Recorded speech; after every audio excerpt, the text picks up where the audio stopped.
So you have a funnel, as you guys know, there's only a couple CTAs, there's opt-in, there's buy, and there's schedule a call, and then there's four is never leave the site and watch ads.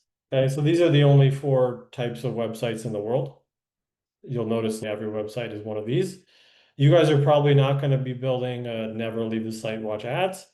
You really shouldn't do an opt-in unless you're pre-selling something that doesn't exist, which is okay. But even if you're pre-selling something that doesn't exist, you might want to get them to buy. So 99% of you, 99% of the time, are going to use either a buy funnel, which is called direct to purchase funnel, or a schedule a call funnel, which is often called an appointment funnel. Does that make sense? Okay. So you're going to do marketing. And I want to talk about meta ads a little bit today. There's really only a couple ways to do marketing. So there's cold outreach, there's organic, there's paid, and there's referrals, affiliates, that sort of thing. And then with paid, there's paid pull and paid push. Anyone know the difference between paid push and paid pull? Does anyone know what I mean by that? I'll give you a hint. Meta ads or Instagram, Facebook ads are paid push. So what do you think the difference is? Paid push, paid pull. Anyone? Wrong answers are right because you tried. Being shy? Yeah, really shy. Okay. Come on, well, come on. If you go, oh, there we go. What's Brian saying? Okay, push to another site. Paid pull and push both push to another site, ironically, but that's a good pull. They both require you to click to an extent. Okay, everyone's wrong. It's okay. So let me start over. I'll give you a hint. No, you guys didn't say what you guys all said is like generally accurate, but I'm speaking something like kind of digital marketer language. Okay, so Google is pull and Meta is push. Okay, so pull meaning that the person is, imagine you're trying to get leads, okay? You're trying to get customers. And there's a flow of water in a river. Pull is you like put your bucket of water in the river and you just pull up some leads. You're pulling them up from the river. And that means that people are searching your product, service, solution, problem. Okay. So what else do people search? Not just Google, but also Bing. Yeah. And what's the new one? So what's the new version? Yeah, ChatGPT. Now, ChatGPT doesn't have a paid version yet, but they will. I don't know if anyone follows Bloomberg or CNBC or the stock market stuff, but everyone's talking about how ChatGPT and OpenAI is like overvalued because the spending relative to their revenue is like totally ridiculous. They're losing a lot of money, but people don't realize that eventually they're going to have an ad. They're going to like most of Google's money comes from what product? Where's Google's money coming from usually? Yeah, it's called AdWords. Okay. So if I type in Nike shoes, see sponsored result, sponsored. So this is an ad. These are ads. Does that make sense? So this is Google got paid for this. And then down here, this is SEO. This is search engine optimization. So this is ranking. So this is how Google makes their money is this ad. Does that make sense? So Google AdWords, and who invented Google AdWords was not invented, but she was like the main product manager of it, was Kim Scott. I have her book right here, actually. Kim Scott, Radical Candor. It's a good book. Meta, though, is push. If you're searching for landscaper in Dallas and an ad comes up or I need help with an AI agent for my plumbing company, or I need help with my golf swing, that's pull, right? So you're paying for people that are searching. This is like keyword research. You're bidding on people that are obviously interested in either your company or the problem that your company solves. The benefit is the efficiency between them wanting the problem solved and your company, which solves that problem. It's like, I'm a landscaping company in Dallas, and this person is searching for someone mowed my lawn near me in Dallas. It's obviously that's perfect fit. So that's good. So the problem though, what's the problem with that? What's the problem with search-based pull marketing? Why doesn't Famous Labs do a lot of pull marketing? Why do we mostly do push marketing? What's the downside of pull? Because in theory, you're like, this is great because everyone's exactly the perfect customer because they're searching for me. They're like, I want sushi in Hollywood. And if I'm a sushi restaurant in Hollywood, I would bid on that search.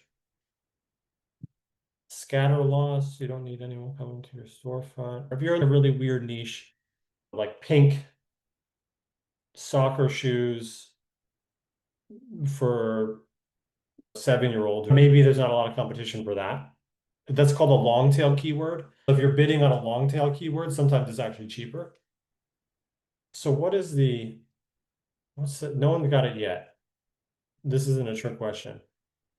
Think about it this way. I'll give you a hint. Imagine you're trying to scale your company, but all of your new clients and customers are people that are searching for you or searching for your problem.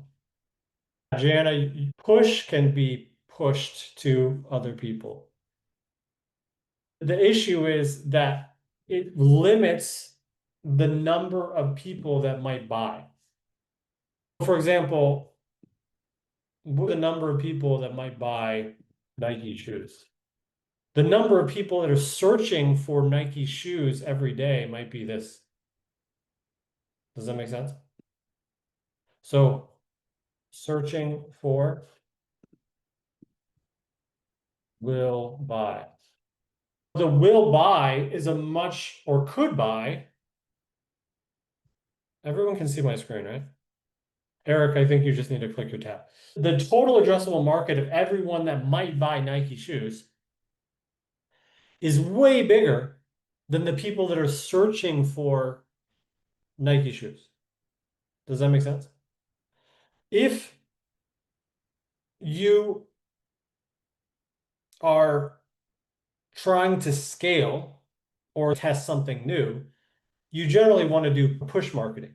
Push is Meta, YouTube, television, radio, podcast. What do all these have in common for push marketing? Not always video, because a meta ad could be a graphic,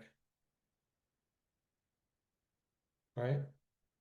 Audience is limitless. Yeah, audience is generally limitless. There's more storytelling element. The main thing that differentiates push from pull is push is you're not asking for that ad. I haven't had cable in a long time, but I went to the University of Michigan and I'm a big college football fan. So on Saturdays in the fall, I'll watch college football, usually just my team's game. And that's really the only time I ever see commercials. Does that make sense? Yeah, go blue. And during those commercials, what are you going to see? You're going to see like Dr. Pepper, you're going to see Geico, you're going to see McDonald's, you're going to see Coca-Cola, you're going to see some pharmaceutical drug in the United States, somehow that's legal, those kind of things, right? And insurance company. So you're going to see all these ads.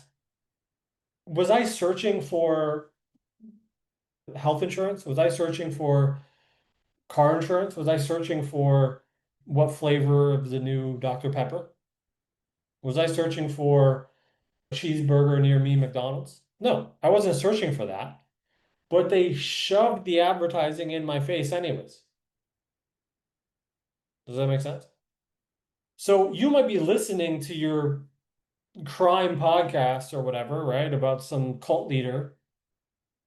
And then all of a sudden they're like, and by the way, this is sponsored by Element electrolyte powder. And so now all of a sudden you're listening to an electrolyte powder ad and they shoved that in your face.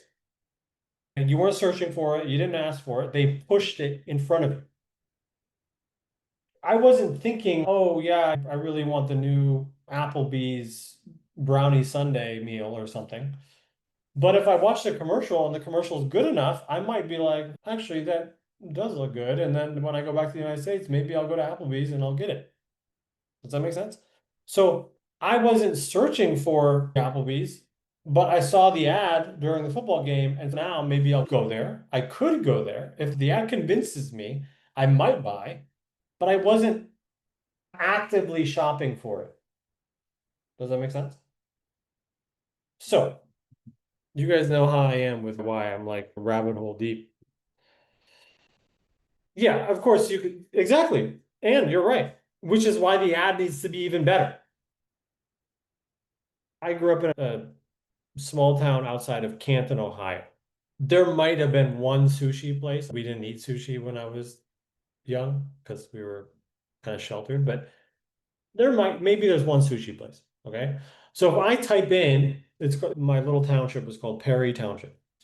If I type in sushi Perry Township, if that sushi restaurant has an ad that they pay per click on Google, they don't really have to be that great of copywriters. They don't have to be like great ad. They don't have to have a perfect funnel. The odds of me seeing the only thing in town that pops up and then clicking on it and then either going there or finding out their address or calling them is pretty high because I have strong intent.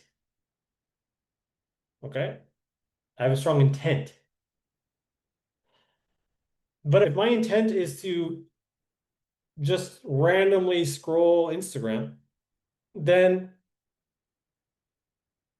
that is what I want to do. I might be casually scrolling Instagram and all of a sudden every fourth or fifth thing I see an ad. Does that make sense? You see it all the time. If I go to my phone right now, I'll see ads. You want to know something interesting? Check out what ads on your page. Just scroll through and see what ads you have. It'll tell you a lot about yourself. Okay? My ads are all like softwares and like business things and marketing agencies and business courses and that kind of thing, because that's the kind of stuff I end up watching. I've trained the algorithm to give me things that are either funny or useful. So anyway, so you're getting these ads. So you are on the other side of this.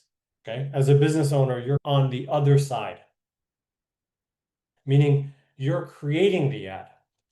I always say your ad has to pass the Starbucks test. This is how I think about it. To pass the Starbucks test. And the Starbucks test is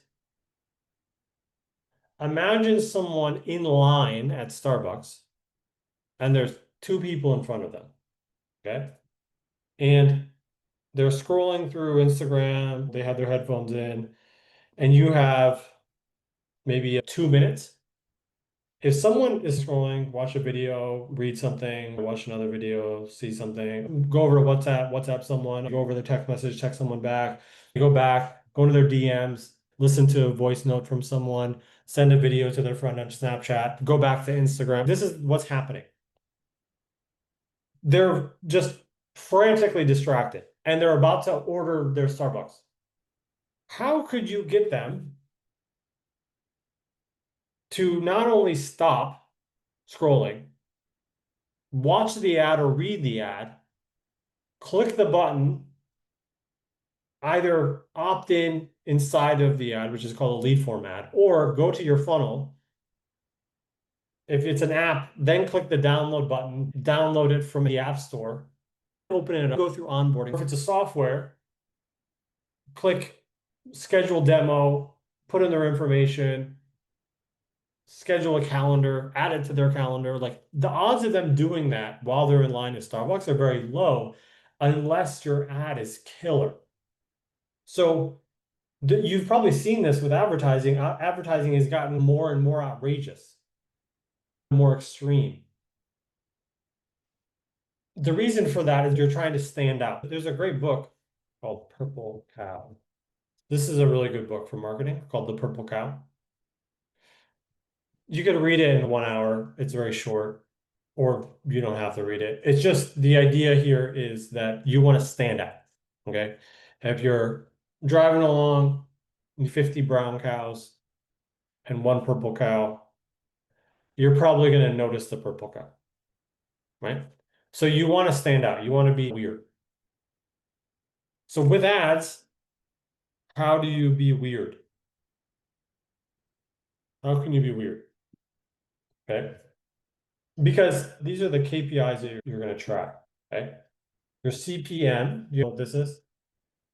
Cost per click, cost per 1,000 views, cost per click. Yeah. Cost per what? Lead. Yeah. This is basically email. Cost per, some people call this CAC. Yeah, acquisition or cost of acquiring customer. AOV, what's that? Average order value, not volume, but close. Some people call this cash collected. And then LTV is lifetime value. So these are the things that you're going to track. Now, the truth is that the ad can affect all of these. The quality of the ad can really affect all of these. This is like the hook, the CPM. Is will people stop scrolling? That's what CPM is, basically. Then this is your offer or your CTA, your cost per click is based on how good your offer is. So your offer essentially has to be, generally speaking, what I can tell is either on the nose or secretive, which is the opposite, right? So either it's like, we guarantee 50% higher leads or your money back, something like that. We guarantee 50% cheaper leads or your money back, right? That's a very strong on the nose hook. This is like a secretive, mysterious hook. Your offer is going to decide whether or not people click on it. So either I'm clicking on something because I want it, or I'm clicking on something because I want to know what the mystery is. There's an open-ended question that I want to close the loop on. Okay. So this will get you a lower cost per click, but the quality of the lead might not be as high. Something like this, the quality of the click is going to be very high because you know these are plumbers that want cheaper leads. If that's what you do, you're like, oh, I get leads for plumbers using AI or something. My point is that will get you a higher quality lead, but it will also get you a lower cost per click than some vague thing that doesn't make any sense. Okay. Your cost per lead, the easiest way to get the cost per lead, this is a trick question. So what's the easiest? Maybe someone's super advanced and they can get it. What's the easiest way to lower your cost per lead? Assuming the copywriting's got to be right, but it's like a mechanical thing. Yeah, so you definitely want to have good copywriting. You definitely want to have multiple ads. That's all true. The trick question is a trick question by running a Eric, if you have an organic lead, that's the cheapest because it's essentially free. But I'm talking about paid advertising. This entire lesson is on paid advertising. Asking for less info is close. Thomas got it. Lead ads. Instead of sending them to a funnel, you collect the information inside the ad and then send them to a CRM. Does that make sense? And you have this ad. A lead form ad will collect the information, send them to a CRM, and then the CRM will push them to the site. Why does that lower the cost per lead if you do it that way? If you do it this way, it lowers the cost per lead. Why would it do that? It doesn't necessarily lower your cost per acquisition, but it certainly lowers your cost per lead. The answer is it reduces friction because I don't have to actually leave Instagram. Have you ever seen these ads? You click learn more and it automatically fills out your information and you click another button that's submitted and you can go back to scrolling. So the friction of, yeah, it autofills, exactly. So you're like, learn more, autofill. Do you want the blah, blah, blah thing? Do you want to learn about blah, blah, blah? Yes, submit. So it's usually 2 or 3 clicks. Sometimes they make you agree to the terms and conditions, but let's say it's 3 clicks. And it keeps you inside of the app. So remember, I'm at Starbucks and I'm distracted by everything. I might click 3 times and now I'm in the CRM. Then I get a text message an hour later that, hey, I saw you were interested in blah, blah. You should click here and schedule a call. Hey, are you free tomorrow at 5 o'clock? Yes. Hey, by the way, here's a 10% discount. Make sure you go back and buy the thing. Does that make sense? This requires a more advanced CRM management. And it may not get you, it may be a higher cost per acquisition because maybe it's a bad lead. I'm not saying it's necessarily better, but it will get you a cheaper opt-in to your email, to your CRM. We don't do that with low ticket products, but we do with like higher ticket services or agencies. And then what is going to affect the cost per acquisition the most? What's the biggest thing that lowers your cost per acquisition? You always need a CTA. What is the average view time? More clicks won't necessarily lower your CPA. It could actually increase the CPA because then it's more money to get one buyer. Click-through rate is in between the cost per view and the cost per click. So the click-through rate will imply the cost per click, depending on the cost of each click. Does that make sense? You're talking of ratios in terms of the viewers to the click rate, and I'm putting things in the terms of dollars. So has a different denominator, but it's similar. So I'll just give you guys the answer. The answer is your funnel. Okay, so your cost per acquisition has less to do with your ad and more to do with your funnel. The ad's job is really to get you to, so this is what the ad does. And then then the funnel from there takes over. Does that make sense? It's like a relay race, you're handing off. Okay. If you don't have a good ad, you're never even going to get a shot on goal. Does that make sense? It's like in basketball, like the number of shots that you took is important. Or in hockey, for example, like shots on goal, or in soccer, shots on goal. We only got 5 shots that were even in the goal. Then 4 of them were blocked by the goalie or something. But if we got 30 shots on goal, then the odds of us winning some are much higher. So the ad gives you more shots on goal. The better the ad, the cheaper the shot on goal. I know I'm using a sports term, but hopefully you guys understand what I'm saying. Whereas a funnel is going to increase the chances that they actually score, that they actually buy, that they actually schedule an appointment. Does that make sense? So it's like a baton. Now, if the ad is really good, sometimes they're just ready to buy and they don't even care what the funnel is, and that's fine. But generally speaking, this is what you're going for. Okay. So with that said, what are the elements of an ad? What are the elements of an ad that will decrease the cost per view, decrease the cost per click, and decrease the cost per lead, and ultimately decrease the cost per acquisition? That's essentially the goal. So yeah, we have the hook. Okay, so what is a hook? Yeah, hook is first 3 sentences, first 3 seconds.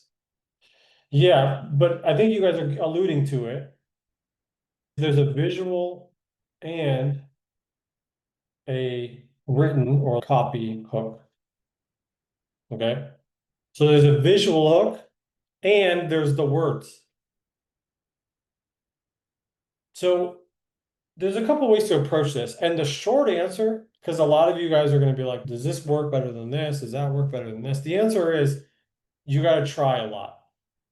But the way that I approach advertising is like dimensionalizing the different styles. For example, you've seen some of our famous ads. Does anyone know this ads library? Does anyone know this? Facebook ad library. Meta ad library. This is a great tool. Yeah. Let's go to Alex's ads. So these are ads that we're running for Famous Labs. Why do we do it under Alex instead of the company? Why don't we do it under Famous or SuperCool or Famous Labs or Lead Falcon? Why is it coming from Alex? Yeah, authority. But what if people don't know who Alex is? Yeah, a lot of people do understand, do know what he is. So you guys are all right, but individuals perform better than brands. And the reason why is because humans trust humans more than companies.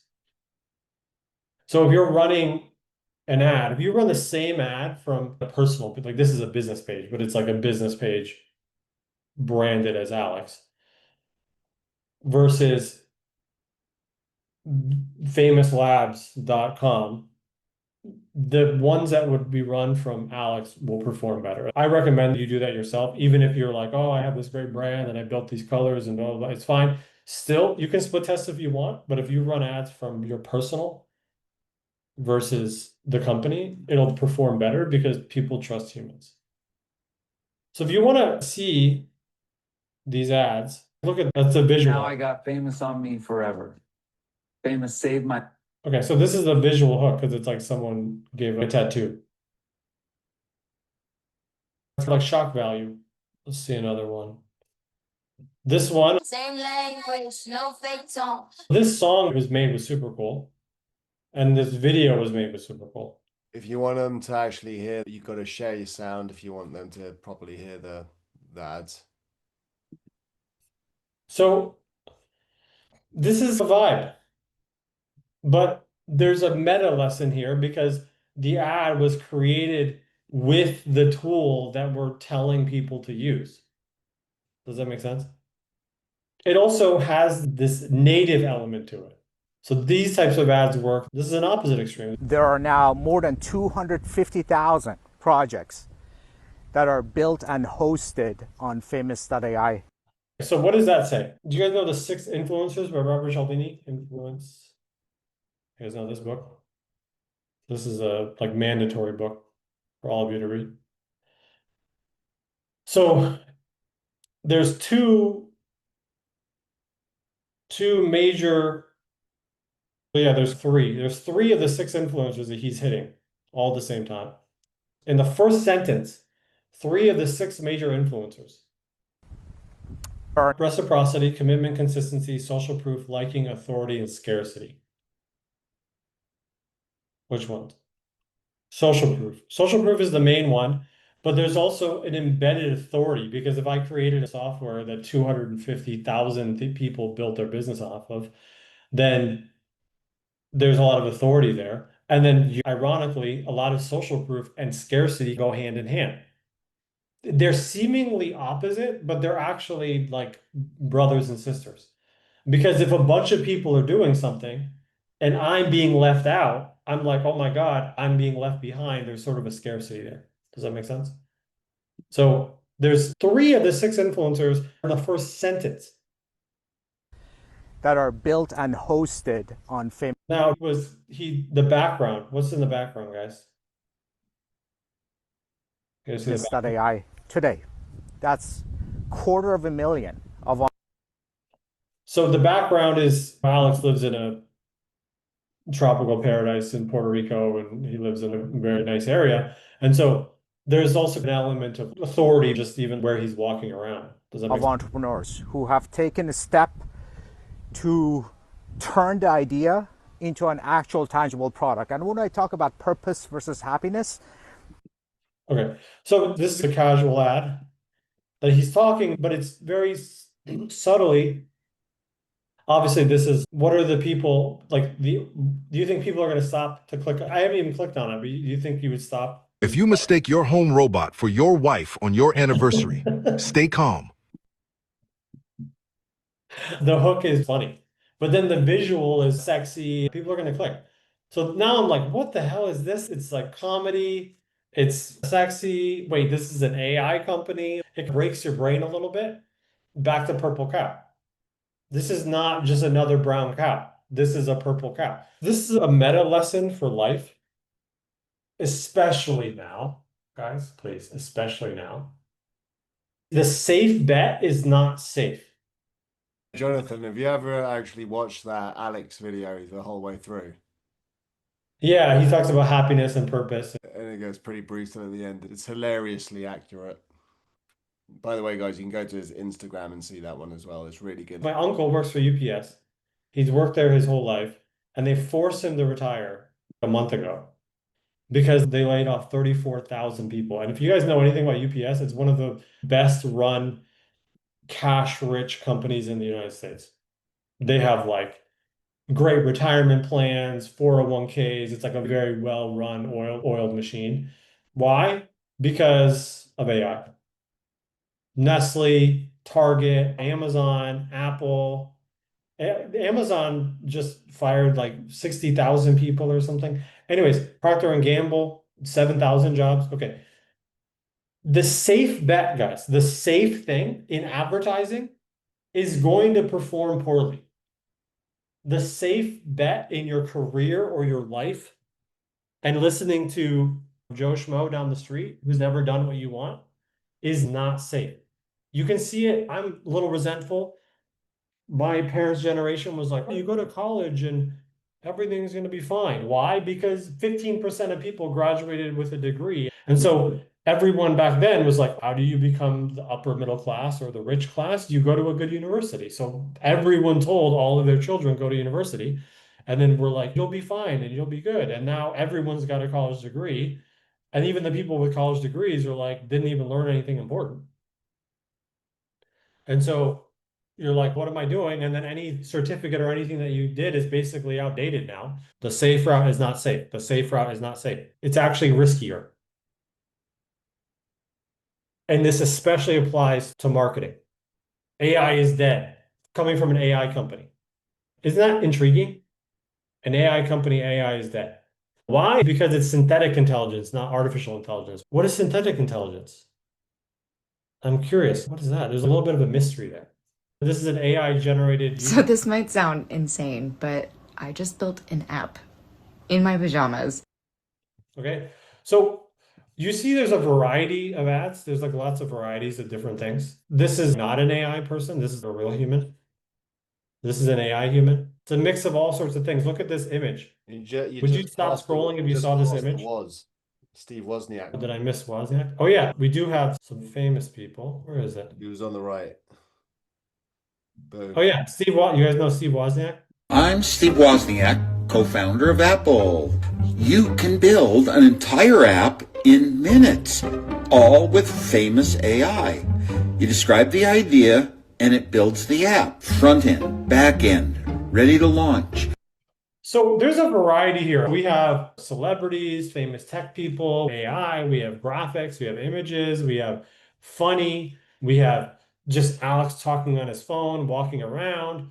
We have all sorts of things. But you'll notice the main important thing is that it's weird. Something's weird about it.